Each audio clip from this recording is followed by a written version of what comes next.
Hey everyone, Toyhouze here, and today we're going to talk about some big announcements from Blizzard as well as some leaks. First of all, we're going to talk about possible TBC Classic release date leak. Yes, the exact release date potentially leaked. We're also going to talk about the Blizzard investor call, which actually confirmed the TBC Classic release timing. And then number 3, we're going to talk about the updated PvP arena ratings / item requirements. And if you stay till the end, I have a special announcement to make that could make your life awesome. All that and more coming up right now. Alright, so first up we have the possible TBC Classic release date leak. So there is an image that's been floating around this week that shows the Battle.net launcher appearing to show a TBC Classic release date. The image here shows on June 1, Return to Outland and World of Warcraft Burning Crusade Classic. Amazing. And you can see there, it's got the Burning Crusade logo, it's got a portal there. It's in the news section of the Battle.net launcher. It looks pretty legit. And I think it was seen by multiple people, so I don't think it's photoshopped. June 1 would leave us with roughly less than a month of pre-patch, which I guess, Blizzard could do. Right now we're supposedly thinking that pre-patch will be May 18th, which is coming up quite quickly actually, which I can't wait for. But it doesn't give players a lot of time to level their Draenei or Blood Elf before Outland is open, which again I think is okay. I don't think many people expected pre-patch to last too long. But let's talk about this image a little bit more because I think it's really interesting. First of all, this person is mousing over Heroes of the Storm, which if you look at the UI, I don't see it anywhere even listed on there. And then number 2, why is he mousing over it if it's not installed? Number 3, have you noticed at the top there's a Diablo 2 icon up there? That's right, Diablo 2 Resurrected actually icon. That's the Diablo 2 Resurrected icon. This makes me super suspicious. I'm like, what is actually going on in this image? A lot is going on. So I don't know. Maybe this person got into the Diablo 2 technical alpha. I didn't. I wouldn't know what that looked like. I'm not salty at all. But that's pretty interesting. So I don't know if this is legit or not. This is a leak. This image is not confirmed. I think it makes a little bit of sense though, especially considering what happened at the Blizzard investor call. So let's move on and talk a little bit about the Blizzard investor call. So in the Blizzard investor call, it was confirmed that TBC Classic was going to be released in the coming months. Let's take a listen. In terms of upfront releases, we will release our Burning Crusade Classic in the coming months, and we are looking forward to launching Diablo 2 Resurrected and the latest premium release of Call of Duty in the second half of the year. Okay. So, as you heard in that clip, and by the way, a lot of people debated online whether he said coming month or coming months. I think either way, the saying really is coming months. I don't even know who this guy is who's talking. I never heard him before in my life. But basically, I think it's coming months myself because that's how it's said. No one says in the coming month. I mean, actually, some people do. I mean, it makes sense grammatically speaking. But it sounded to me like coming months. And I think that makes sense because it's like this month, next month. I think it kind of lines up with the image release on June 1. So I think we're probably going to be seeing the Burning Crusade Classic coming up really, really soon, probably sooner than we all think, which is great because World of Warcraft has become a bit stale, if you ask me. And also, what's really exciting for me, because I am a Blizzard fanboy, I am so excited to hear that Diablo 2 Resurrected will be coming out in the second half of 2021 this year. That's so amazing. Obviously, this was pretty much already known because it was announced that it would be out in 2021, but it's nice to hear that it is confirmed the second half. Okay, now we're going to move on to the final topic of today's video. We're going to be talking about the updated PvP arena ratings / item requirements. And someone like me who loves PvP, I will have lots of insight to provide you. So first of all, what's pretty interesting is that arena teams are going to begin at 0 rating. This is a change because previously teams began at 1500 rating in the original Burning Crusade. This is a big change, really more for casual players, because the 1500 arena rating would really serve as a boost for those who aren't able to progress beyond it. They'd play their 10 games every week, drop the team, make a new one, play their 10 games a week, and so on. Ad infinitum, if that's even a word. But basically, it's because they just lose all 10 games, right? And so they want to get those arena points. So what does this mean? I think this means it's going to be really a lot harder to get arena points, actually, because if you start at 0 and you just lose 10 games, your negative rating, I don't think negative rating gets arena points. I don't know. That's really what you do. You just want to get some arena points each week. And honestly, like, even I went through this progression of, like, you know, early on, like, it's kind of hard to get arena points until you get that gear, and then you can start ranking up, getting those points. So I'm interested to see how Blizzard handles this, but I think this is going to really hurt the casual player more than anything. All right, let's talk about the next bullet point we got here. Diminishing returns will have a 15 to 20 second cooldown window.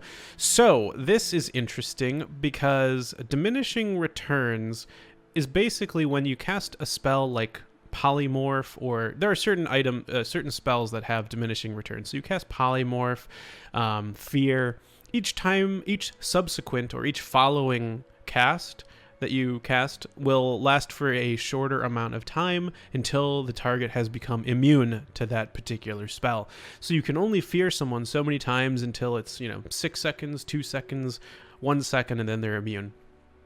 So it says here that diminishing returns will have a 15 to 20 second cooldown window, which to me says, diminishing returns will basically go away after a certain amount of time, which in my mind, I believe it did this previously. I have to be honest with you. I'm not entirely sure if this is a buff, like an increase in the cooldown window or a decrease. It sounds a little bit like an increase to me. Because I feel like diminishing returns reset a bit quicker than that in the past. But to be honest, I'm not entirely sure of the exact diminishing return window previously. Now let's move on to the next bullet point. All PvP gear will have consistent personal rating requirements to purchase and then in strikeout and equip. So we have shoulders at 2,200, weapon at 2050, head at 1,700, chest at 1,600, and legs at 1,550.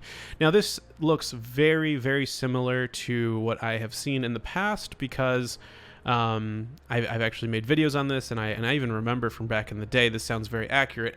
However, I do remember weapon being 1,800, but that might have been Wrath of the Lich King. Now let's read here.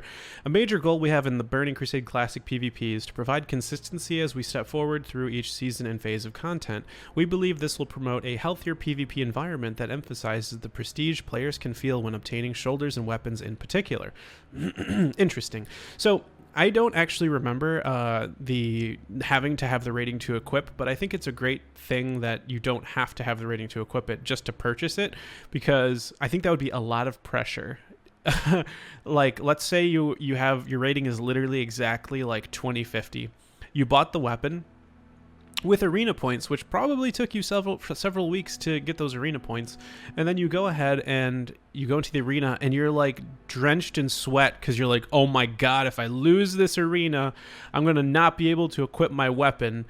Like, that'd be terrible and awful, in my opinion, of course. But I'm really glad that won't be the case. I think that's great.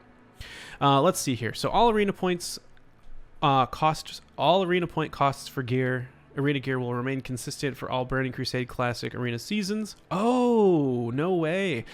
Now that's a change, because it actually changed. It used to be like Season 1, I think, didn't even have any requirements, and then Season 2 had like somewhat strict requirements, and then Season 3 was like very strict, right? Like, it was harder. You got progressively harder as time went on.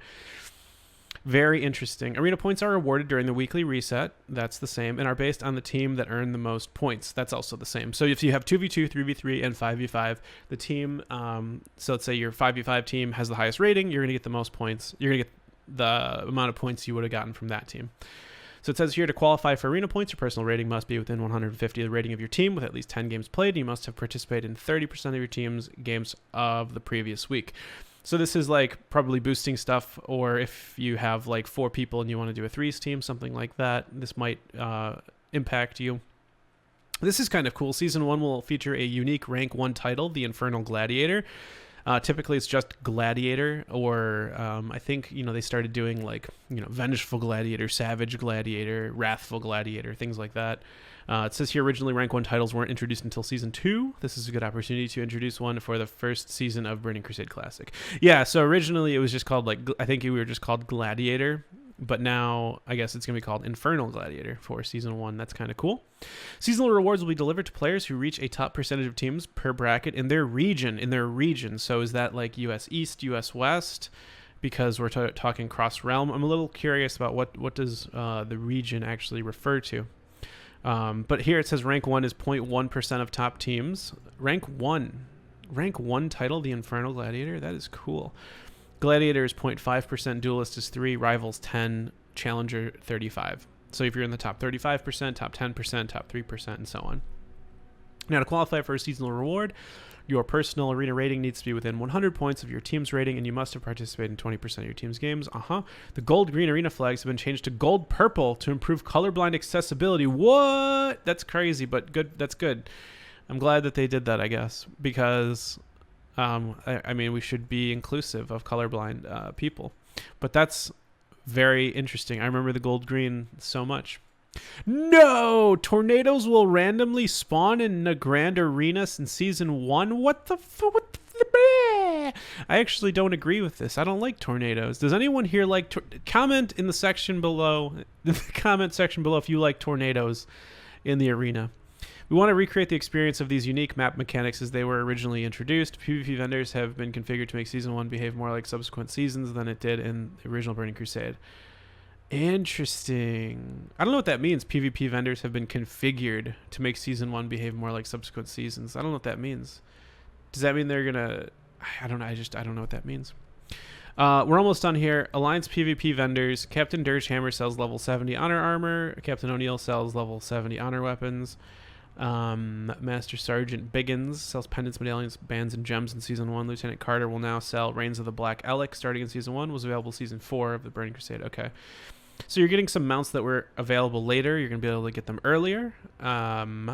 Looks like also that'll be the true for Star's Lament and Star's Tears. I believe that is Battleground Water. And the Horde PvP vendors, exactly the same change, it appears. Yes, level 70 honor, level 70 weapons, and so on. So some interesting changes. I guess the tornadoes are okay. I don't remember it. I kind of remember it, but I don't. I think it was removed, to be honest. Anyways, interesting changes. Don't totally agree with tornadoes. I'm glad the flags will be changed. That's kind of cool. Overall, I'm very excited for this. I love PvP. I plan to PvP. All right, now we're at the end of the video, so I want to tell you guys about a really cool opportunity that I am going to head and throw together for you. If you're interested, we're going to go ahead and set up a thing called the Hall of Champions. This is going to be to the left of the subscribe button. It's going to be called the Join button.